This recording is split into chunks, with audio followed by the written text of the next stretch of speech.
Oh, look at that. Oh no. I was too busy talking. I missed me run. Running over cotton. There goes the profit.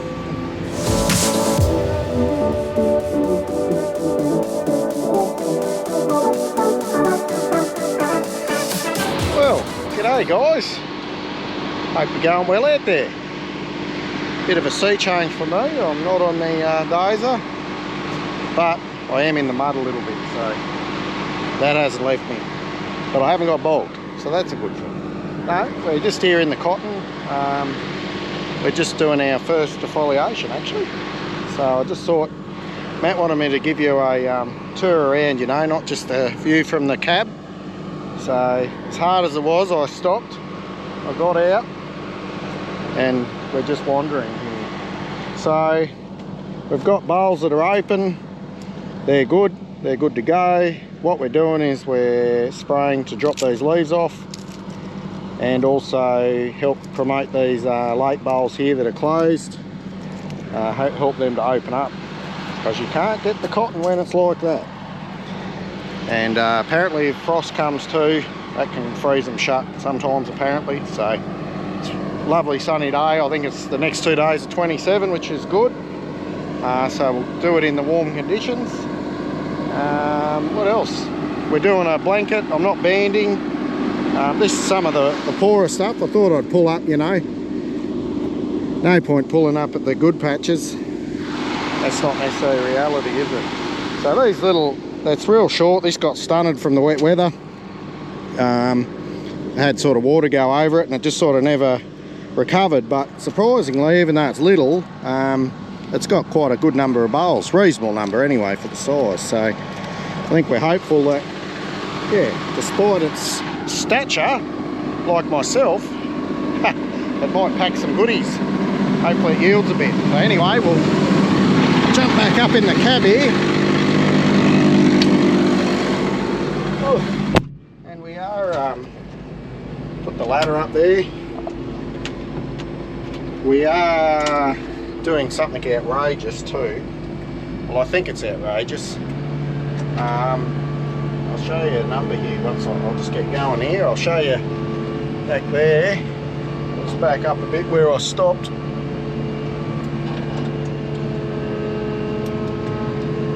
Rightio. Come on, there we go. I don't know whether you can, yeah, actually you can see that. We're doing a lot of wafting, aren't we? Well, that is because, I don't know whether you can see that number. That's our actual rate and applied rate. Now 200 litres, that's 200 litres a hectare. For us, in Australia, that is fairly savage. I know people have played around with it a little bit, but typically a lot of the work we do, and the rate has gone up over the years, but it's not uncommon to do 50 litres of water to the hectare. So on this, you know, I could get 100, 120 hectares out of a tank. Well, at 200, I only get 30, so that takes me back to the old days when I was in the little sprayers. We're going through a lot of water. The theory is, I think, we had the neighbour do a trial, and it was a good thing apparently. Did a better job getting into the canopy, try and get down to those lower leaves. So hopefully I'm not giving away trade secrets, but needless to say, the water tank pump is not keeping up. So I've got Matt going to bring down some water for me, so I can keep going. Yeah, the idea is that we're just trying to get as much water droplets down lower in that canopy to get rid of that green leaf and help drop it off. And we are planning to come back a second time. So you normally do two defols, and then even sometimes you do a third one with some different products if it hangs on a bit. I have noticed, because we've had some rain, there is a bit of regrowth, so you'll see, it's hard probably from the cab, this is where Matt would want me to stop, but you can see there's new leaf on the very top that's wanting to reshoot again. So Before we wanted the cotton to grow, and now we're trying to dong it on the head and stop, and don't grow.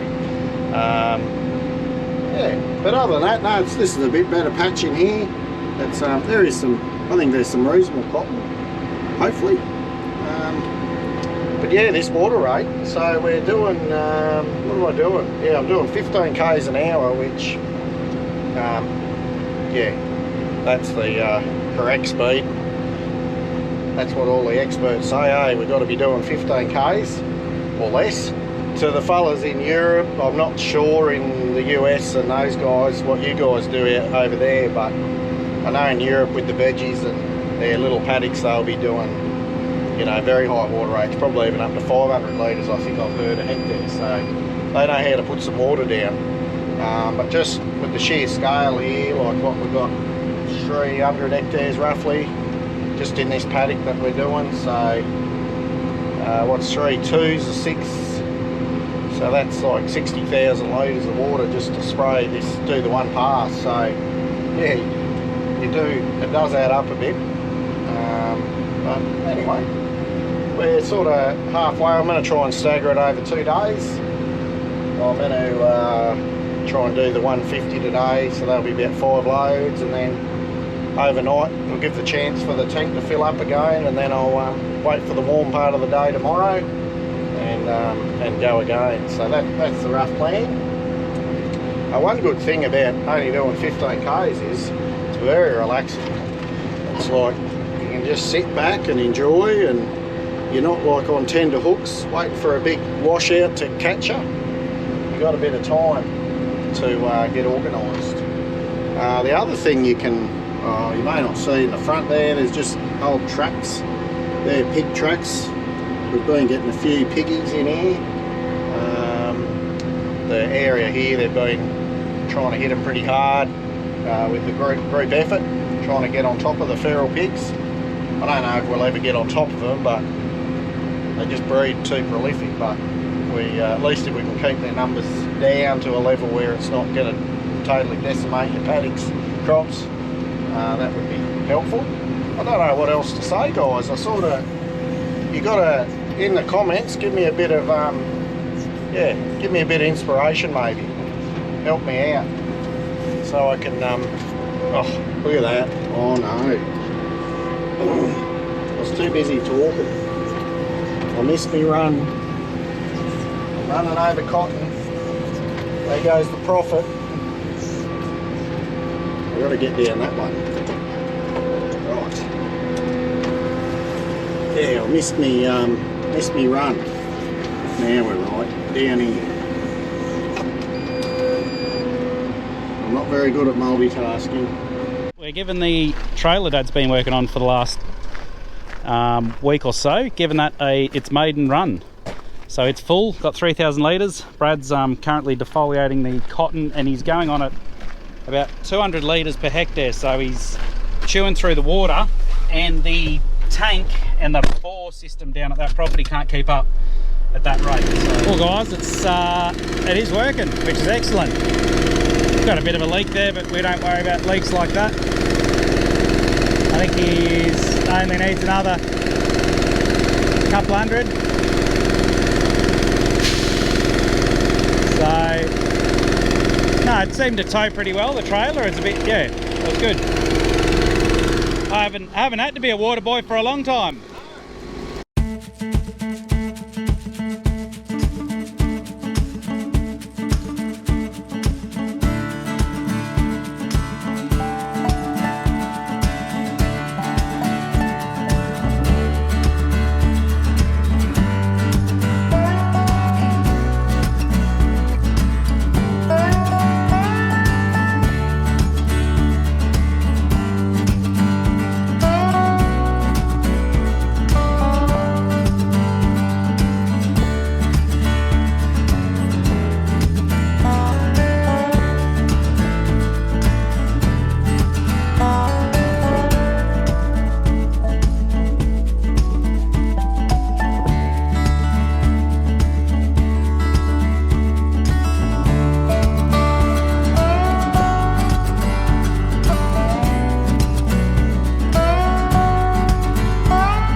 Okay guys, well day 2, just unfolding again, ready to go. More water.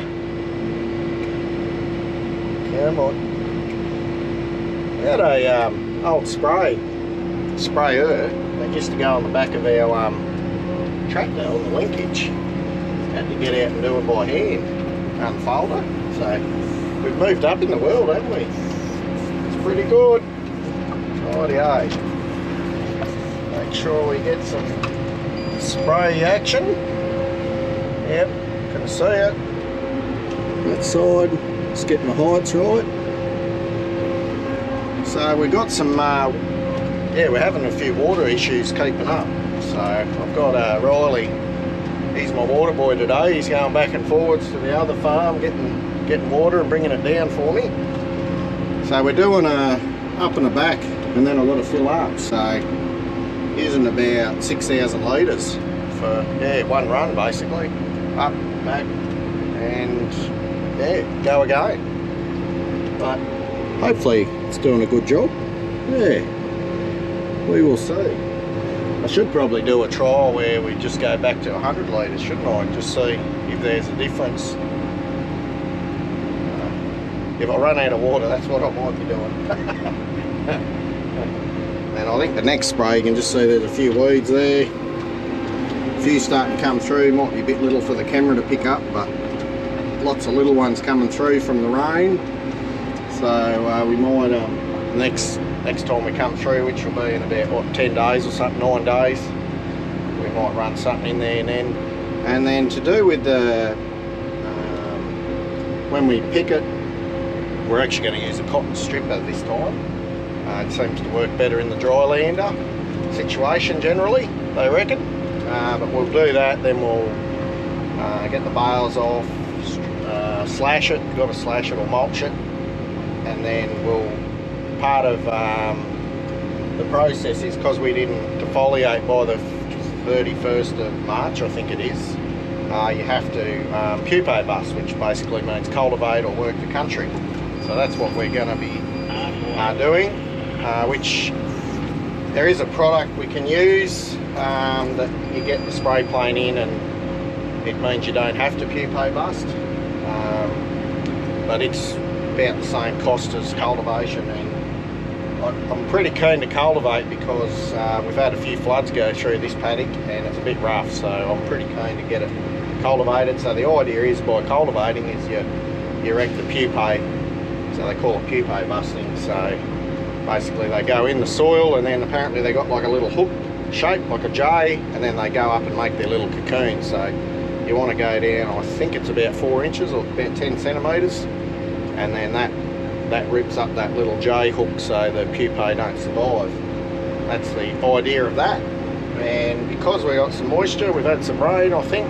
Certainly don't have a full profile, but we've got a bit of moisture. We'll probably try and put some seeds in the ground as well. So we're just debating whether to go chickpeas or barley. Let us know in the comments which way you reckon we should go. Not sure. It's fors and against for both. Anyway, we'll do up and a back, and we'll rinse and repeat. We've done our first defoliation, guys, so that's good, eh? I ended up succumbing, couldn't help myself for a trial, so I did the last tank at 100 litres of water. So we'll see how that works. If there's a clear line, we'll know it's worth the effort. But anyway, we'll hopefully, if it does show up, we'll try and get some footage of that in the next week or two, whenever it starts showing up. So anyway, good on you guys. Hope you enjoyed it. Now we'll just flush it out, put everything away, ready for next time. Thanks guys, see ya.